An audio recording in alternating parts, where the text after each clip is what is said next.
Jailer படத்துடைய voice over இப்போ பார்க்க போறோம். ரஜினி வந்து ஒரு ஜெயிலரா இருந்திருப்பாரு. அதுக்கப்புறம் ரிட்டயர் ஆயிருவாரு. தன்னுடைய குடும்பம், ஃபேமிலி, பிள்ளைங்க அப்படி சொல்லிட்டு ரொம்ப சந்தோஷமா இருப்பாரு. தன்னுடைய பையனையும் நல்லா படிக்க வச்சு பெரிய ஆளாக்கி, அவனையும் பெரிய போலீஸ் ஆஃபீஸரா ஆக்கிருவாரு. நல்லா போய்க்கிட்டு இருக்கும்போது, திடீர்னு தான் பையன காணோம் அப்படிங்கிற மாரி கம்ப்ளைண்ட் குடுப்பாரு.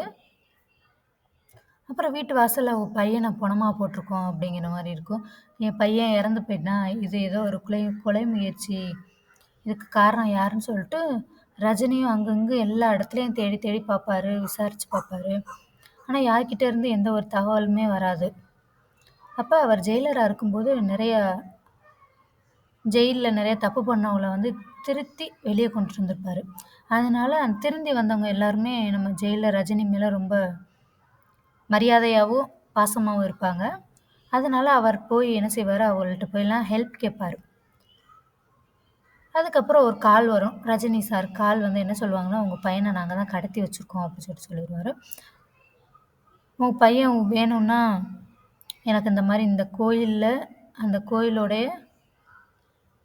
ஒரு கிரீடம் இருக்கும். அந்த கிரீடத்த எனக்கு கொண்டுட்டு வந்து தரணும்" அப்படிங்கிற மாரி சொன்னோனே, அப்ப ரஜினி என்ன செய்றது, ஏது செய்றதுன்னு தெரியும். ஏன்னா வெளியிலயும் கம்ப்ளைண்ட் குடுக்க முடியாது திருப்பியும்.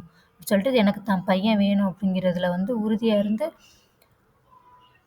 என்ன யாரு, கோயில் எங்க இருக்கு, இதோட கோயிலுடைய சாவி யார்ட்ட, எல்லா டீட்டெயிலுமே கலெக்ட் பண்ணிருவாரு. கலெக்ட் பண்ணிட்டு கடைசியில கலசத்தையும் அந்த கலசமான அந்த கிரீடத்தையும் எடுத்துட்டு வந்து யார்கிட்ட ஒப்படைக்கணுமோ கொண்டுட்டு வந்து ஒப்படைப்பாரு.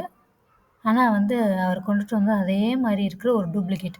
அத வந்து ரெடி பண்ணிருவாரு. ஏன்னா இவர் ஜெயிலர் தானே நெறைய எவ்வளோ கேஸ் பார்த்துருப்பாரு. கடைசியில பார்த்தா தன் பையன் தான் வந்து எங்க அப்பாவால மட்டும் தான் அது முடியும்.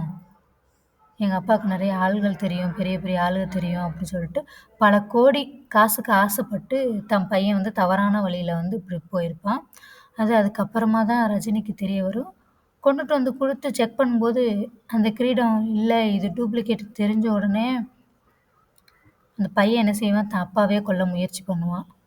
அதுக்கப்புறம் அவர் பார்ப்பாரு.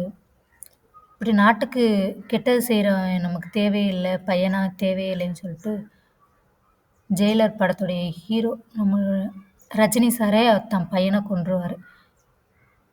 இதுதான் ஜெயிலர் படத்துடைய கதை வாய்ஸ் ஓவர்.